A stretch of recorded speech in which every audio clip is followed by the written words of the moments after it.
This video summarizes the article, Assessing the Performance of Spanish Secondary Education Institutions, Distinguishing between Transient and Persistent Inefficiency, Separated from Heterogeneity, by Manuel SALAS-VELASCO, published in 2020 in the academic journal, Manchester School, Volume 88. The paper aimed to assess the technical efficiency of Spanish secondary schools that participated simultaneously in 2003 and 2012 in the OECD PISA assessment of math competences. In this assessment context, inefficiency can be defined as the inability of schools to maximize student academic results. We used the stochastic frontier analysis methodology for panel data. This methodology, designed to study the efficiency of the banking sector, was adapted in our research to measure the technical efficiency of Spanish secondary schools. The stochastic production frontier specifies the maximum output, y, that can be produced from a specified set of inputs, x. As output y, we considered schools' average math scores. As inputs x, both technological and non-technological educational resources which are important determinants of students' mathematics achievement. The subscripts I and t refer to the school and time period, respectively. In this paper, we took into account recent advances that break down the error term of the stochastic production function into four components.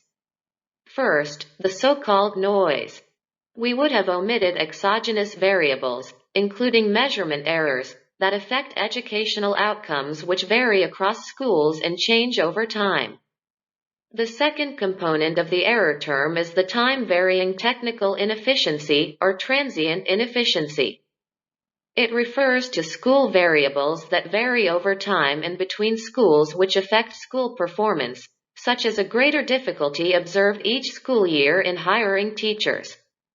In relation to school-specific time-invariant variables, a third component of the error term would be the persistent or time-invariant technical inefficiency.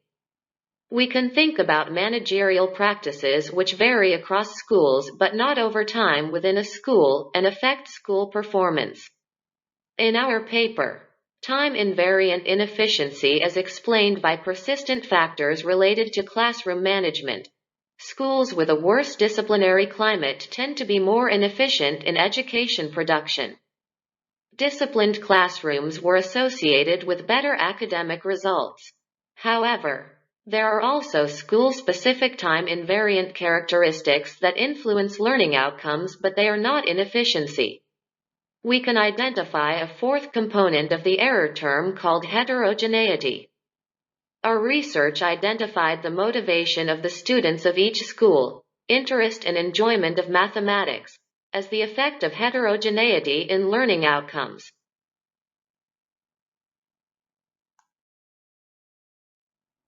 How to achieve better academic results. Reducing school inefficiency is an issue that the education sector has dealt with for a long time, and has received increasing attention since 2000 when PISA evaluated for the first time 15-year-olds in different OECD countries, including Spain.